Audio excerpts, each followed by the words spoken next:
اچھا یہ ارشاد فرمائیے کہ بہت سارے لوگ نماز پڑھتے ہیں اور شاید عدم توجہ کی بنیاد پر، یا شاید وہ بزی بہت زیادہ ہوتے ہیں، جلدی جلدی رکوع کر رہے ہوتے ہیں، جلدی جلدی سجدے کر رہے ہوتے ہیں، تو اس طرح نماز پڑھنے والوں کے لیے کیا حکم ہے؟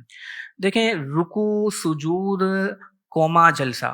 قومے سے مراد ہوتا ہے رکوع سے جب کھڑے ہوتے ہیں تو یہ قوما کہلاتا ہے، اور دو سجدوں کے درمیان بیٹھنا یہ جلسہ کہلاتا ہے. ٹھیک ہے، تو رکوع، سجود، قوما، جلسہ، اس میں تعدیل ارکان واجب ہے. تعدیل ارکان سے مراد یہ ہے کہ رکن کو ادا کرتے ہوئے کم از کم ایک مرتبہ سبحان اللہ کہنے کی مقدار ٹھہرنا یہ واجب ہوتا ہے. ٹھیک ہے، اگر کسی نے رکوع سجود اتنی جلدی سے ادا کیے، عجلت کے ساتھ ادا کیے کہ جس میں ایک مرتبہ سبحان اللہ کہنے کی مقدار وقفہ نہیں کیا، تو ایسی صورت میں ان کی نماز واجب الاعادہ ہوگی. اللہ اور نبی اکبر. کریم صلی اللہ علیہ وسلم نے اس حوالے سے رکوع سجود پورا نہ کرنے والوں کے حوالے سے فرمایا کہ بدترین چور وہ ہے کہ جو نماز میں چوری کرتا ہے. اچھا، تو صحابہ کرام نے عرض کیا رسول اللہ صلی اللہ علیہ وسلم کیا نماز کا بھی کوئی چور ہوتا ہے؟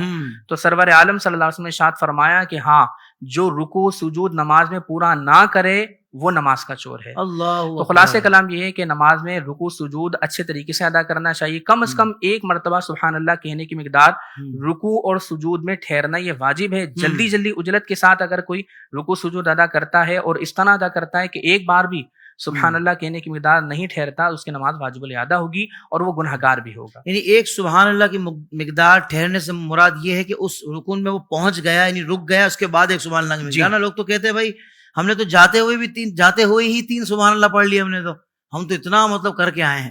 لیکن اس رکن میں پہنچنے کے بعد ایک مرتبہ سبحان اللہ کہنے کی مقدار وقفہ گزر جائے. جیسے کوما ہے تو کومے میں پیٹھ سیدھی ہو جائے اور ایک مرتبہ سبحان اللہ کہنے کی مقدار وقفہ گزر جائے.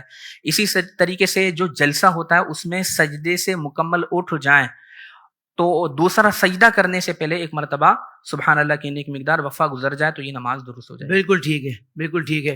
یعنی یہاں ناظرین کرام آپ یہ اندازہ کریں کہ جو نماز پڑھ رہا ہے اور جلدی جلدی پڑھ رہا ہے، یعنی تعدیل ارکان کا خیال نہیں کر رہا، اس کے بارے میں نبی پاک صلی اللہ علیہ وآلہ وسلم نے یہ وعید ارشاد فرمائی ہیں. اب جو نماز سرے سے پڑھتا ہی نہیں ہے، اب آپ خود اندازہ کر لیں کہ وہ جس سونے آقا صلی اللہ علیہ وسلم سے محبت کرتا ہے اور کرتا حضور سے محبت ہے، اور جو حضور کے احکامات ہیں اس پر بالکل عمل کرنے کا ذہن نہیں ہو. نماز تو میرے نبی پاک صلی اللہ علیہ وسلم کی آنکھوں کی ٹھنڈک ہے.